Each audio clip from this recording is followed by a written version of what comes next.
people. This is Keith. It's been a long time since I created another talk for YouTube, but I've been away in Sweden and working with some people connected to the idea of love and opening the heart chakra and understanding the pathway of heart intention and the processes of the mind. It was a very successful time with a lot of fun and a lot of joy. Um, and it gave me strength, which I really think sometimes we need. You know, if you're a person who is doing spiritual teaching, healing, seeing a lot of clients, then you of course see a lot of pain, and you hear the fears of people. And what I'm going to talk about in this talk is the power of our heart when we open the heart, and how that heart can heal us and how it can heal other people. The most important thing I've realized is that a lot of people get confused with the comfort zones of what we can call the personality, the ego, or the persona. And if you want to know more on these subjects, I suggest you look at some of my earlier videos, which very much explain this. If we talk about the persona or the personality as the constructed self, the self that has been conditioned from birth to fit into society's norms and has been conditioned by a various bunch of different people who tell us, hey Keith, this is how you should think, this is how you should see this particular subject. And I would say that most people don't know who they are. Until there's some massive breakdown in the system, we usually do not ask questions. It's a very rare human being that actually gets up in the morning and doesn't go through a set of routines which have been carefully trained into that child to become a response as an adult, a set of mental patterns, we could call them, a set of emotional reactions. And none of this has got anything to do with what I call the soul. And if I define the soul as a kind of bridge, it's an energy between the higher spirit, which we can call essence or being. It is the bridge of light. It is the vehicle, we could also call it, that helps us to live life after life. And in the records of the soul, all of the opportunities we've had, all of the challenges we've had, and also the pain of individual lives. If you look back, and here, I'm sorry for those who just want to look at the light and the love without looking at the darkness of life, but I know through my work that nothing works unless we understand darkness completely, unless we can face the darkness within ourselves, the lies we have told ourselves, and all of the darkness and lies which we are perpetually trained with from the outside world. The media, for example, gives us a news which is edited to our taste and is politically biased. Advertising advertises to our desire level. Whether that desire is actually wise for us to follow or not is not the concern of the advertiser. What they want you to do is buy, buy, buy, buy. And if we look at the world now, realistically, we're on the edge of a very, very difficult period. In fact, we're in that very difficult period. We have insane sets of ideas ruling our world. The idea that we can constantly expand economic wealth. The planet isn't sustaining this. It's straining at the edges. We are destroying ecosystems everywhere. We are killing off thousands of species on the land, in the sea. Oh, it's crazy. It's totally crazy. And I am connected to a North American native Indian site, and I get the message of the day from the elders every day, and it's quite uplifting because they remind us that there's something very important, and that important thing is the laws of nature, how we fit into those laws of nature. Um, We don't fit into the law of nature if we think of the small self as us and constantly think of expansion. So you can take all this stuff, for example, the very famous and very much loved law of attraction, and you can use it the way that a lot of people want you to use it. You can visualize that giant house, you can visualize the beautiful Ferrari car, or the 10 or 15 horses that you want, and that's all good in a way, in a way. But it's not good in the sense of it doesn't fit into the laws of nature, and the laws of nature are connected to balance and harmony. It's also connected to sharing. Very few people use the law of attraction to actually focus on world peace, for example. Very few people use the law of attraction to manifest no war. Very few of them think about, for example, releasing the girls that were made slaves in Africa recently by extremists. We tend not to do that, do we, if we're truthful? Because everything that's bombarding us from TV, from advertising, is about me, me, me, the small self. And the me is the thing that keeps this heart very tight. So much so, we want things like personal love, and we want the perfect partner, and we might do affirmations which are based in the ideas of the law of attraction to get the perfect partner.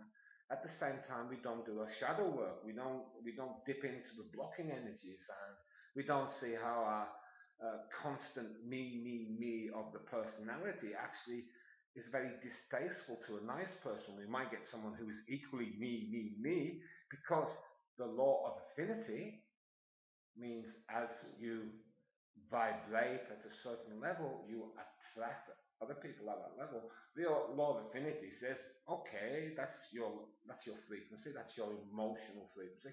So I will connect you to that frequency. So you get someone equally me, and then you have a situation of tremendous dramas of me in a person in a relationship, which normally lasts 2 3 years and then separates.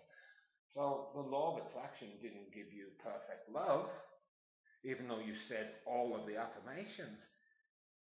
And there's a very good reason why that law of attraction didn't give you perfect love. It's because you don't love perfectly. To love perfectly, we have to open our heart and accept. And here's another key, and this is hard for the personality, to accept someone who may love us, but who is extremely different from us. They may not have the same politics, they may not have the same ideas of what's spiritual. We might have ideas that angels are spiritual, and the other person doesn't believe in angels, but believes in the power of the human heart. And that, you must listen to your angels. And the person who says no, you must listen to your heart, has a different philosophy and a different way of working.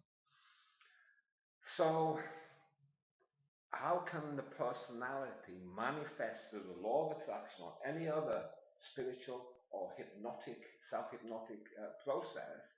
How can it attract love when it's doing nothing with the law of attraction to actually open to what the heart wants to manifest?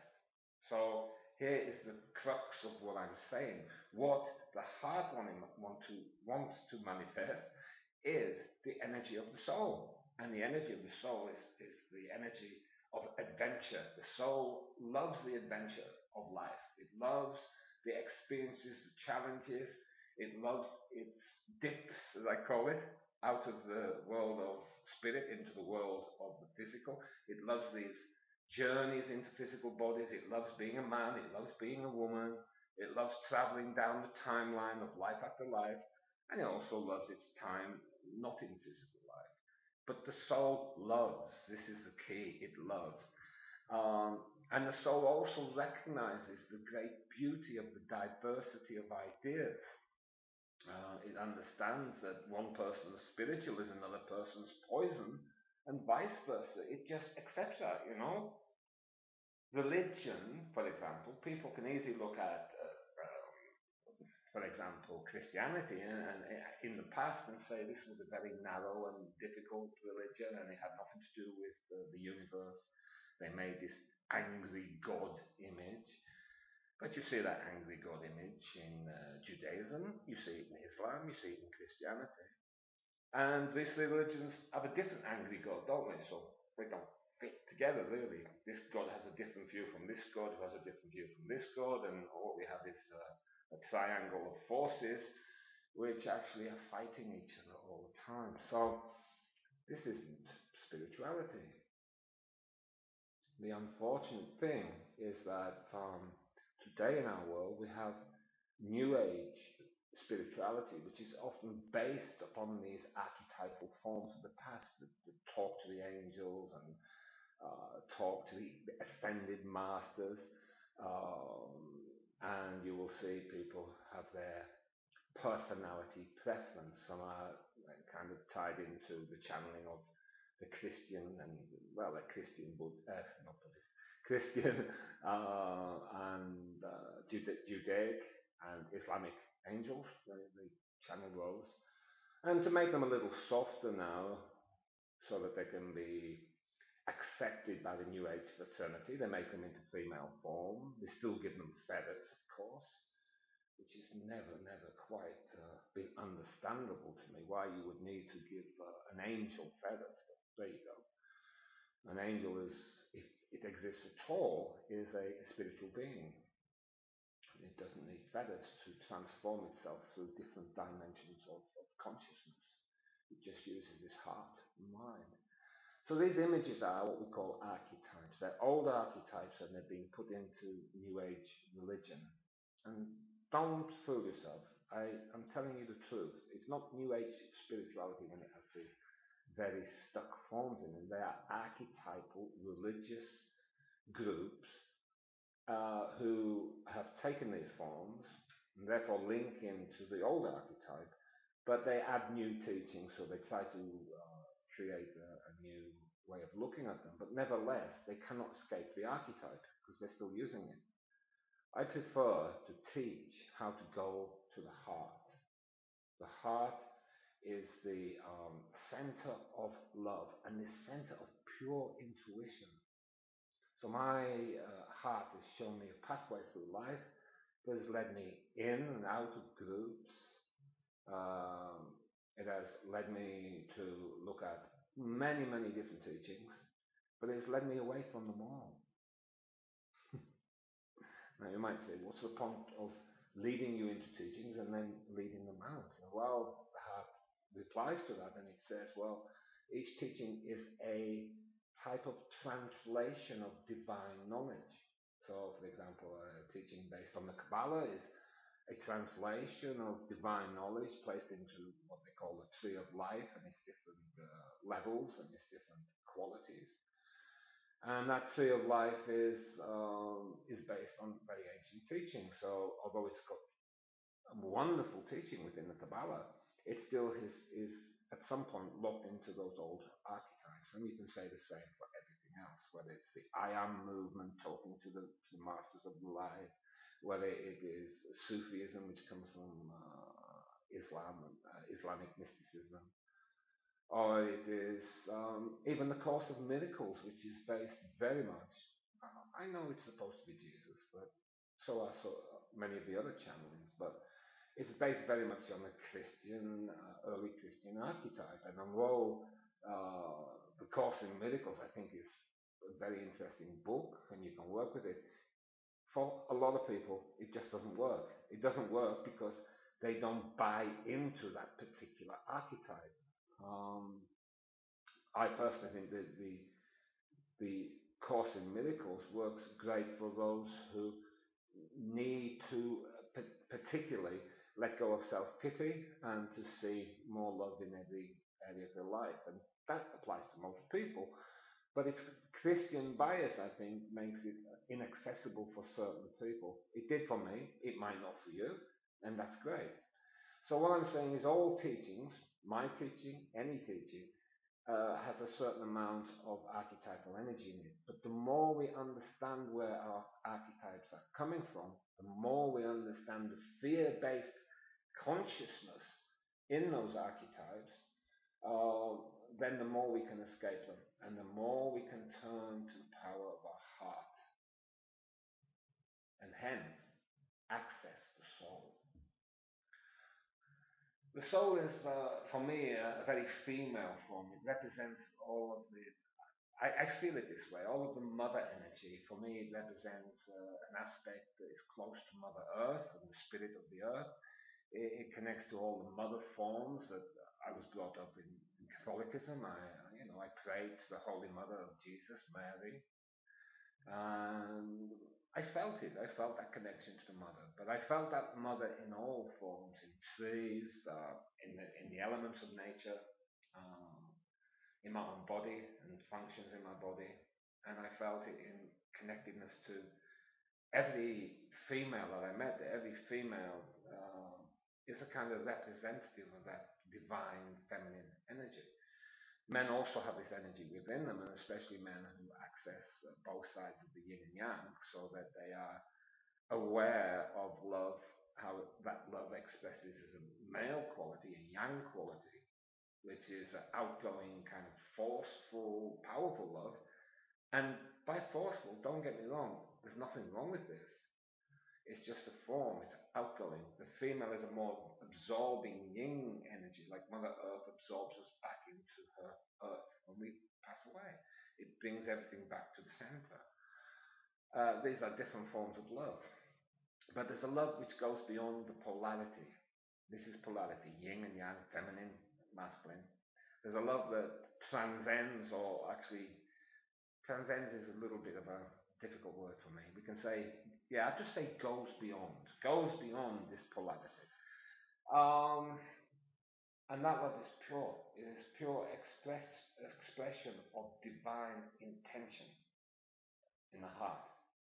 I found this very much in a raw form when I was 14 years old and I had a spiritual experience. And I really found it with my spiritual teacher, John Solons, when he gave me a lot of interesting uh, openings. Most of them were not caused by words, they were caused by the pure energy of his divine love. Um, so, where are we going with this? Well, simply this, that you may be confused and you may be have followed different systems and never ever felt that any of those systems quite tell you what is the truth. You don't get to the core of feeling good about you or your relationship to this world. Excuse me, it's very hot here in Spain at the present moment. I've got the windows closed so you don't hear people outside. I'm kind of boiling. Okay, people get confused because there's all these different schools of thought and all these different schools of thought of New Age. If you look at all of them, in fact, uh, and I'm asking you to be honest here, if you look at these new schools of thought, they have all got deep roots in the past, or most of them have. And it's these deep roots in the past, i.e., in the belief systems we've held for hundreds, if not thousands of years, that create the blocks in our direct awareness. So, when Eckhart Tolle came along and brought mindfulness, his own version and way of understanding mindfulness to the world, he gave us a key to go beyond form, beyond the angels, beyond the Christian way of looking or the Buddhist way of looking, just into a direct observation of being. It's like a stillness. And when we go into that stillness, there is nothing of form. Because everything, as the Buddha said many thousands of years ago, everything that is form is a kind of illusion. I would say it's a temporary form that we use to experience life. And that is the same, not just in the physical world, but in the spirit world. There are still forms. Beyond those forms is pure consciousness. And this is what the Buddha told us. And it is my experience. In the stillness of the heart, there's no angels, there's no me. There's just love. There's just this wonderful energy of calm and powerful love, almost vibrating as a form, formless form. It has a form, but it's form. You can't measure the beginning or the end of this form. It is just pure consciousness, pure universal beingness. And that's in your heart. The beingness within your heart. When you open this, beingness in the heart, you transcend, and I mean transcend as in going beyond. You go beyond all this personality stuff you have within you, which is afraid to look at darkness, is frightened of the world. People sometimes say to me, why do you put negative things on your social media, mainly Facebook? I ask, what do you mean negative things? Oh, well, you put things up about war, you put things up about the destruction of the rainforest, etc. And I think, do I come from another planet or what? Why? I thought that's quite simple. Um, Surely awareness of the whole reality, i.e., truths of what is happening on our planet, is essential for us to actually work with the whole, what we can call gestalt or planetary pattern, the energies of the Earth in this moment, in reality, not just looking at what the personality wants. If I am a healer, yes, I know I've been a healer for many years, so I know focus on the health of the person, but don't ignore the malfunction, the bit that's not working. You have to understand it, how to heal it. These people are applying a twisted version of the law of attraction. Say you must never look at anything that's bad, so you just post as like you are love and light and you are a powerful human being, etc. You can heal anything with your mind and heart. Now, all of those statements are actually true, but they're only half of the human story. And the other half of the human story is, as I'm talking to you, someone's getting shot in the head. It might be a child. Now, you can deny that if you want and say, I don't want to look at that. Another part of it is that our economic systems that want more and more and more are the reason those people are getting shot, because they are often trying to defend lands, things like the Brazilian rainforest, from the encroachment of people like McDonald's who want to put cows there so we can eat our burgers. And this is a fact. So you don't get rid of that by not seeing it. You get rid of that by action, social action, and what we call non-violent activity or non-violent protest. We get it by raising awareness of the insanities that are going on in our world. So you can, if you want, turn this video off right now and say that Keith Surtees is a negative person. I don't want to listen to his teaching. Or you can just wait a minute and answer this question. Is Keith Surtees telling the truth? If you come to the conclusion that I may be telling the truth, that there's a lot wrong with this world, then you might want to listen to the next piece. I believe the way to change this world is to use positive affirmation for sure. But it is also to raise awareness about the things that are going wrong with this world, because we need both sides to make the whole. You might say, I don't believe in duality, I believe in oneness. Well, I personally believe in oneness, but this is a mistake to think of oneness as something that doesn't have millions of diverse levels in it, because the oneness is also a multitude of things. If we were just one, we'd have no physical body. The physical body is a separate, different form. We'd have no physical life, because physical life depends on the development and the evolution of various millions of different forms just on this planet alone. Those forms exist in this world. They are governed by a oneness, for sure, interconnectedness. But to say it's just oneness, I give a challenge to you then. So if you believe your life, wherever you're sitting in the nice house, is just the same as any other human being on this planet because of oneness, then go down to Ethiopia and legally give your house to a family wherever you are, England, Spain, Norway, Sweden, and give it away to them and go and live in their house. And say, okay, it's oneness, I can live with this. They can now live in my house in England. Do it. Now, what is your personality saying? You see, I talk of oneness, and then would I give my house away? No, probably not. And then, is that totally selfish? It's partly selfish. It's partly because from my house, from the relative stability of Spain, I do a lot of work because of that stability. If I had to walk every day to find water and food, I couldn't do videos, I wouldn't have internet, I couldn't go out and teach people. So some of it's selfish and some of it is actually a good reason, which is to live my life in a way that I have formed through my own efforts and my own focus and my own heart energy. So I'm not saying you should give that away. I just say it's so easy to say, isn't it, that all is one. It's not one for street kids in Brazil that are now getting shot in the streets so that they look, the streets of Rio de Janeiro look nice for our very rich Western football fans to walk around, get rid of the street kids, but they don't get rid of the prostitutes, of course, because those prostitutes, some as young as 11 and 12 years old, are making those men happy. That's okay. In this crazy, insane world, that's okay, but we shoot the street kids that can't be sold into prostitution because they make the streets look a mess. This is the world we live in. Make no mistake about that. And if you live in a sheltered country that's had stability for a long time, it's easy to close your eyes to all that, think it's all going to be the same. But it's not, because the world picture is changing all the time. We need to reach out with our hearts and send information to the world about the things we don't like. I don't like human trafficking. I don't like the wholesale slaughter of animals. I don't like the wholesale slaughter of the ecosystems in various so-called third world countries. And there's a great tradition of spiritual warriorship that comes out of the deepest level of love, the type of level of love which is about the person that lays their life on the line.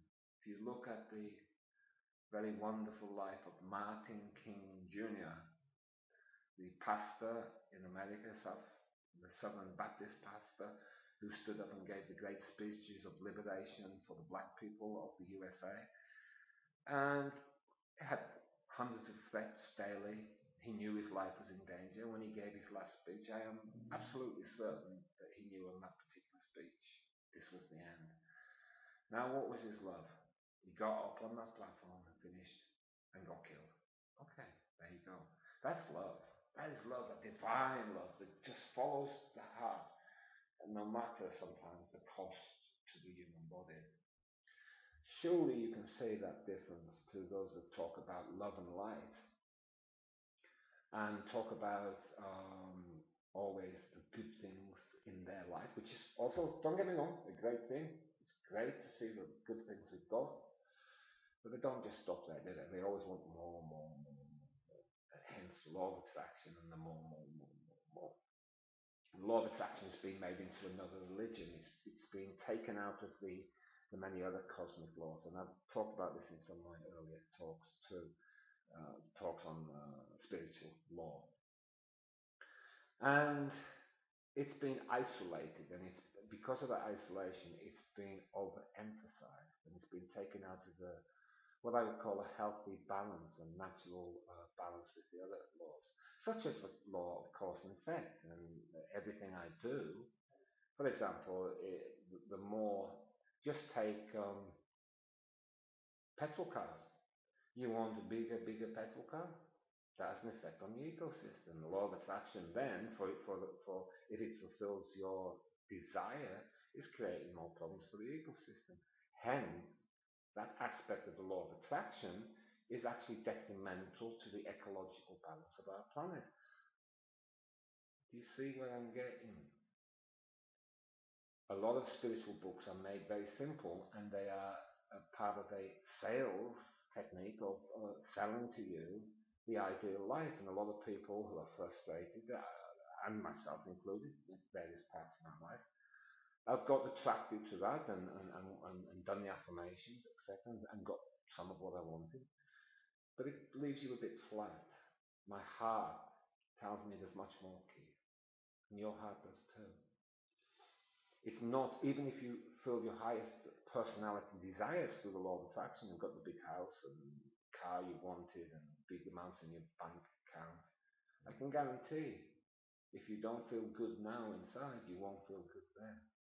Because what really matters, and this is the big mistake we all make, is the inner world. How rich is your inner world? The old teachers of what they call the science of mind, new thought, which is where all of the ideas from the secret and the law of attraction originally came from, talk very, very much about health, peace of mind, charity, care.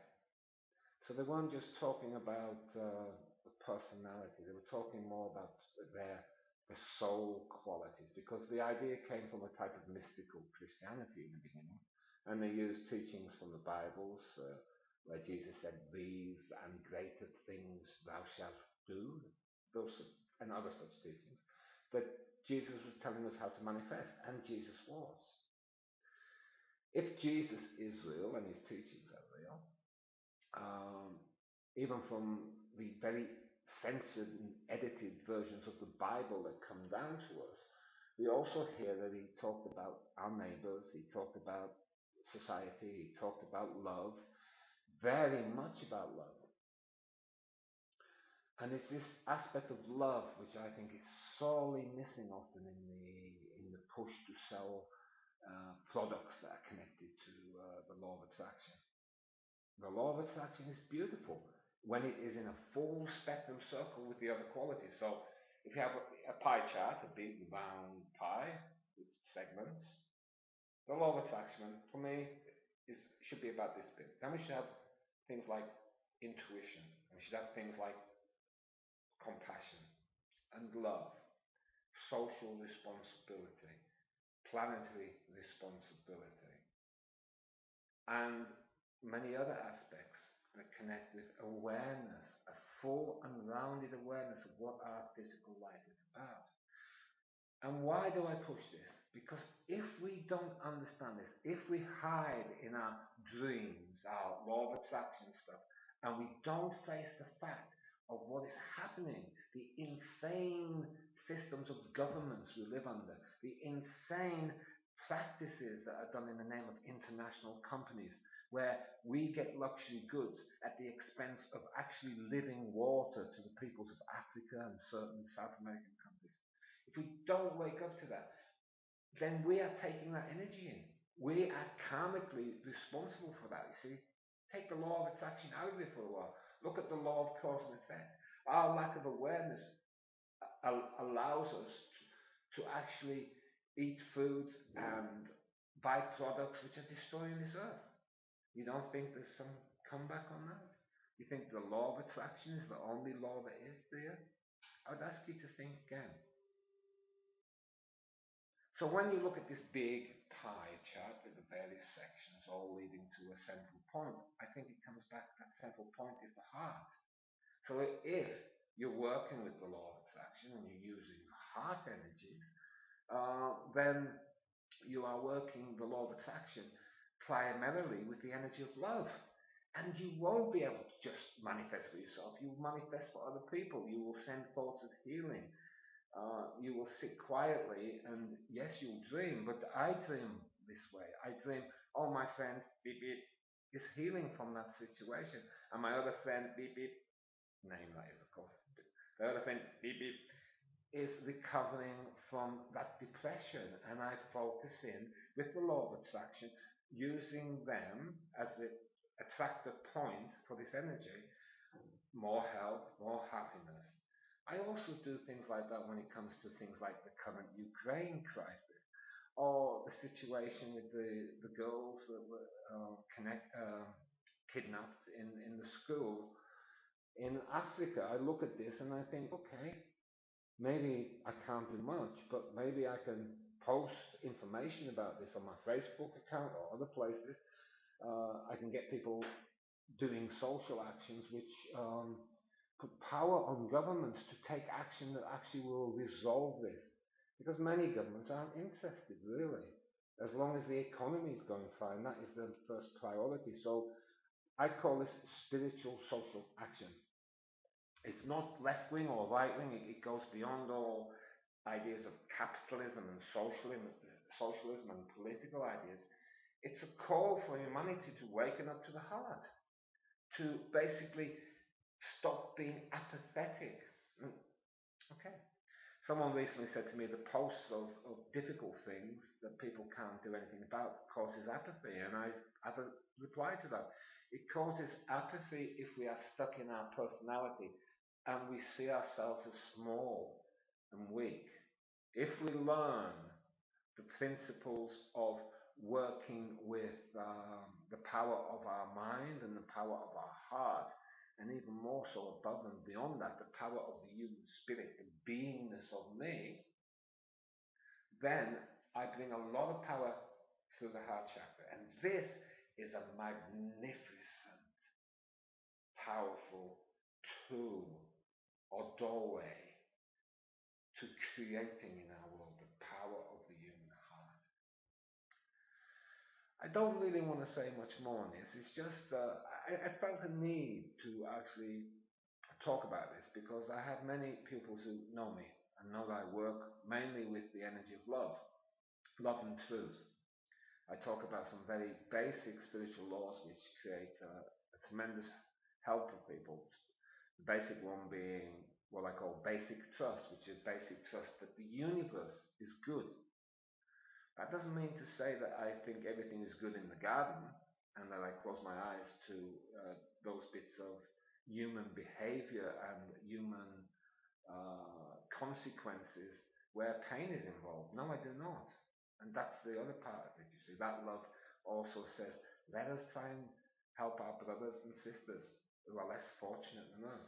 It creates a type of mentality which goes out like a waveform and says to people, we're lucky, you know, we have legs that don't get blown off in wars. We have food that we can eat on the table every day. We have fresh water we can drink. Let us appreciate and celebrate this, and let us try to create waves of compassion that mean that governments and non-government agencies have to act because there's so many millions of people saying, let's change this. So I'm talking about using the heart to control the law of attraction and how we use it so we're not stuck in the narcissistic part of the New Age movement, which is all about me, me, me, me.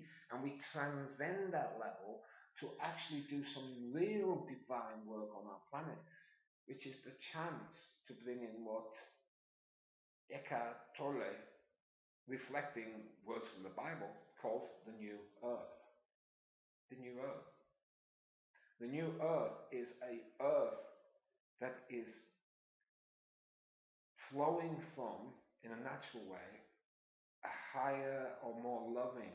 Let's not use higher because that, people get off on that. I'm linked to this angel, therefore I'm of a higher consciousness. Not that higher. More integrated maybe is a better word. More integrated consciousness that actually says there's no part of this human family and no part of the nature system that shouldn't be under my attention. If I can help in any way, if I can, here in Spain, help a poor person and it's within my normal bounds, I do it. Not necessarily directly because some people are very proud, but we do things like that in Spain by leaving good clothes beside the bins, etc., etc. Good pair of shoes that are nearly worn out but not, they still got 6 months wearing by the bins. And I've seen these shoes usually collected by Moroccans here who don't have much money in general, and they're distributed to other Moroccans, or they're sold sometimes. They make a living on it, but they sell them at cheap prices to mainly Moroccans and Spanish families that are poor. And in that little way, you're helping. And it's these little feelings for actually going out and doing something, or motivating other people to do things which come from the heart. I'm very proud of one of my daughters who motivated some work in Karlshamn area in Sweden because she did practical work for poor people who can't afford basic things in their houses. And she got people interested in this. But interestingly, she got a lot of negativity for it, like the government should provide this, blah, blah, blah. But our governments don't always do this work, do they? When they get our tax money, they spend it on the things they want to spend it on. It maybe isn't in the areas that we wanted to go to. So we need to look at where do you want your energy to go? And if you want to give some actual practical help, like giving away a piece of furniture or a little bit of your money, why not do it? Why not all of us look at where we throw away lots of money and how just a small percentage of that could be given to someone or given to a group of people that will change their life in some positive way. And this is what I mean about the heart of the law of the heart, or the heart of the law, going out into the world, but using our brain, our conscious thinking level, not just using a dream of good, which is the beginning of it. A dream of good is a wonderful beginning because out of the inner dreams, everything is created in the outside. But not just leaving it at, I sit at home and do this and this, but actually doing things in the outside world and talking about, let's get off our bums, get off that sofa, stop watching the TV, and actually do something which creates a vibe of we care about every human being on our planet. And not just sit there, I meditate on love and light. And I connect to the highest level of angelic thought. I say, fucking good for you. But are you actually doing something? Doing something that will give to this world more energy.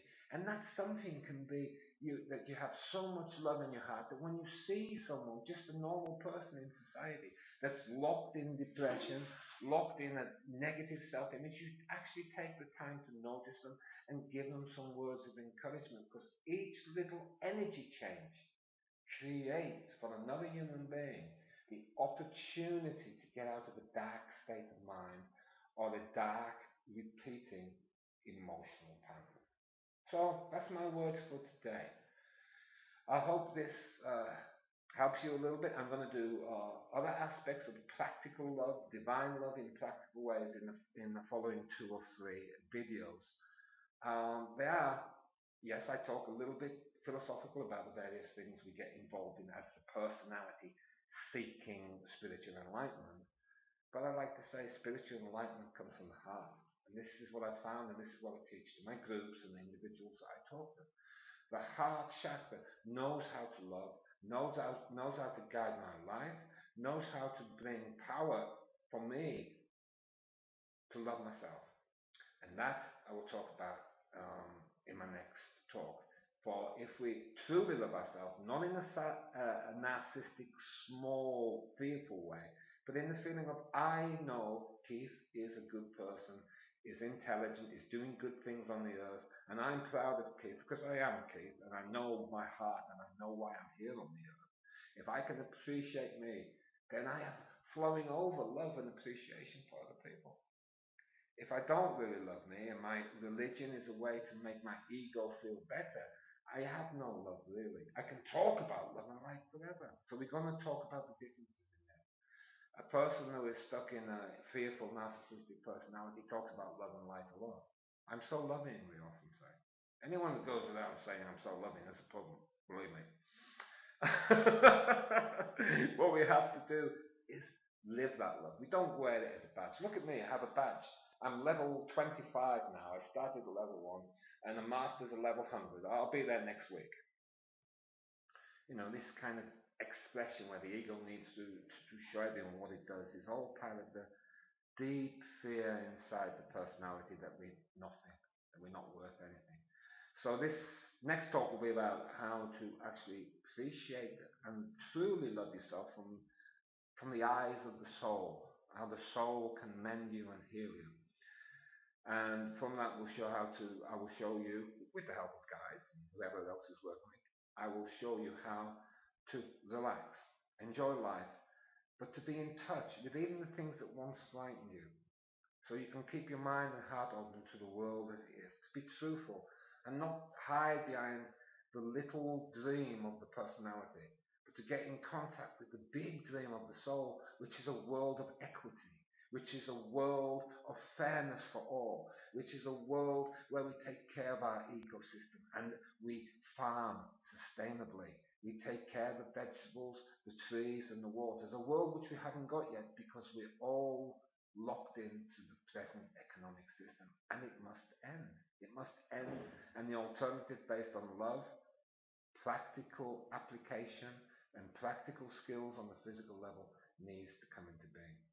Okay, I hope you enjoyed this talk, and I'll be placing another two or three in the next 3 or 4 weeks on love. The next one being on how to expand and appreciate yourself so that you can become a channel for real love in this world. Thank you all for listening. Have a great time, and God bless you. Bye bye now.